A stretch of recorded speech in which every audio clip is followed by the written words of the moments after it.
Break के बाद एक बार फिर आपका स्वागत है। बढ़ते हैं अगली खबर की ओर। रियासी में पिछले काफी सालों से क्षतिग्रस्त हुए गुरुद्वारे को मंगलवार को दोबारा खोल दिया गया। गुरुद्वारे में सिख समुदाय के द्वारा अरदास की गई।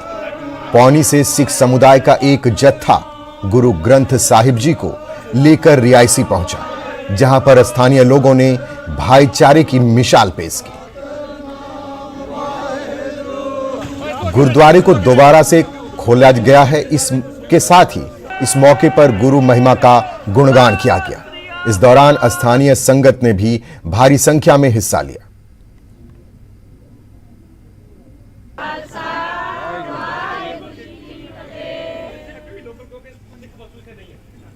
ਜਿਹੜਾ 84 ਦੇ ਵਿੱਚ ਉਦੋਂ ਕਿਸੇ ਕੁਝ ਸ਼ਰਾਰਤੀ ਅਨਸਰ ਹਰ ਜਗ੍ਹਾ ਹੁੰਦੇ ਨੇ, ਹਰ ਕਮਿਊਨਿਟੀ 'ਚ ਹੁੰਦੇ ਨੇ, ਹਰ ਜਗ੍ਹਾ ਹੁੰਦੇ ਨੇ। ਉਹਨਾਂ ਨੇ ਤੇ ਕੋਸ਼ਿਸ਼ ਕੀਤੀ ਸੀ ਨੂੰ ਅੱਗ ਲਗਾਉਣ ਦੀ, ਲੇਕਿਨ ਉਹਦੇ ਨਾਲ ਜਿੱਥੇ ਸ਼ਰਾਰਤੀ ਹੁੰਦੇ ਨੇ, ਅੱਛੇ ਲੋਕ ਵੀ ਬਹੁਤ ਹੁੰਦੇ ਨੇ, ਉਹਨਾਂ ਦੀ ਗਿਣਤੀ ਬਹੁਤ ਜ਼ਿਆਦਾ। ਉਹਨਾਂ ਨੇ ਗੁਰੂ ਗ੍ਰੰਥ ਸਾਹਿਬ ਮਹਾਰਾਜ ਦਾ ਸਰੂਪ ਇੱਥੋਂ ਚੁੱਕ ਕੇ ਜੰਮੂ ਤੇਗ ਸਾਹਿਬ ਦੇ ਘਰ ਪਹੁੰਚਾ ਕੇ ਆਏ ਸੀ ਸੇਫ, ਵੀ ਗੁਰੂ ਮਹਾਰਾਜ ਦੀ ਬੇਅਦਬੀ ਨਹੀਂ ਹੋਣੀ ਚਾਹੀਦੀ। तो सानू जब पता लग्या भी इस तरह गुरु घर है राम गली महल जो 38 साल तो किसी नजायज़ कब्जे में है, तो फिर कुछ चीज़ा बर्दाश्त नहीं हुई भी गुरु घर हो मंदिर मस्जिद ये चीज़ा हो नजायज़ कब्जे नहीं रहनी चाहिए। सुन के भी बड़ा अटपटा लगता भी गुरु घर भी कोई कब्जे रख सकता। रियासी गुरुद्वारे साहब की स्थापना हुई है तो मैं कहता कि सब तो ज़्यादा मुबारक के पात्र ने साढ़े असी रियासी के लोग, जिन्हें रियासी के लोगों ने साड़ा इन्ना सहयोग दिता है। मैं कहता कि रियासी के बच्चे ने सानू ये मैसेज दिता कि आओ भाई आके गुरुद्वारे साहब की इनागोरेशन करो, आके स्थापना करो। असी चाहते हैं कि अगर कुछ टाइम पहला कुछ ऐसा होया सी तो इस करके आओ असी इत्थे गुरुद्वारे की स्थापना करें। मैं कहता कि मैं अपने दिल के गहराइयां नाल रियासी के लोगों को लख लख बधाई देंदा और मुबारकबाद देंदा कि मैं उन्होंने बहुत बहुत शुक्रिया करदा कि जिन्होंने लोगों ने साड़ा इन्ना साथ दिता है।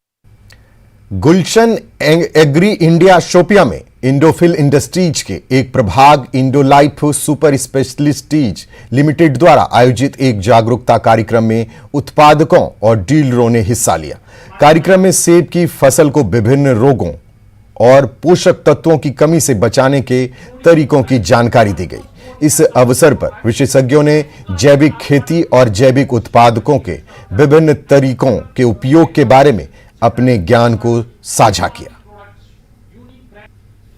लाइफ की तरफ से यहाँ पर डीलर्स कम बागवान भाइयों के लिए एक जागरूकता शिविर का आयोजन किया गया, जो हम गुलशन एग्री इंडिया जो हमारे डिस्ट्रीब्यूटर हैं शोपिया में, इनकी तरफ से हम लोगों ने आयोजन किया। बहुत ही सक्सेसफुल रहा। इसमें हम लोगों ने आईनेट और मेटालोजेट टेक्नोलॉजी जो बाहर की टेक्नोलॉजी है, अमेरिकन टेक्नोलॉजी है, और आईनेट इनबिल्ट टेक्नोलॉजी है इंडोफिल की और इंडोलाइफ की, और उसको हम लेके यहाँ पर आए हैं।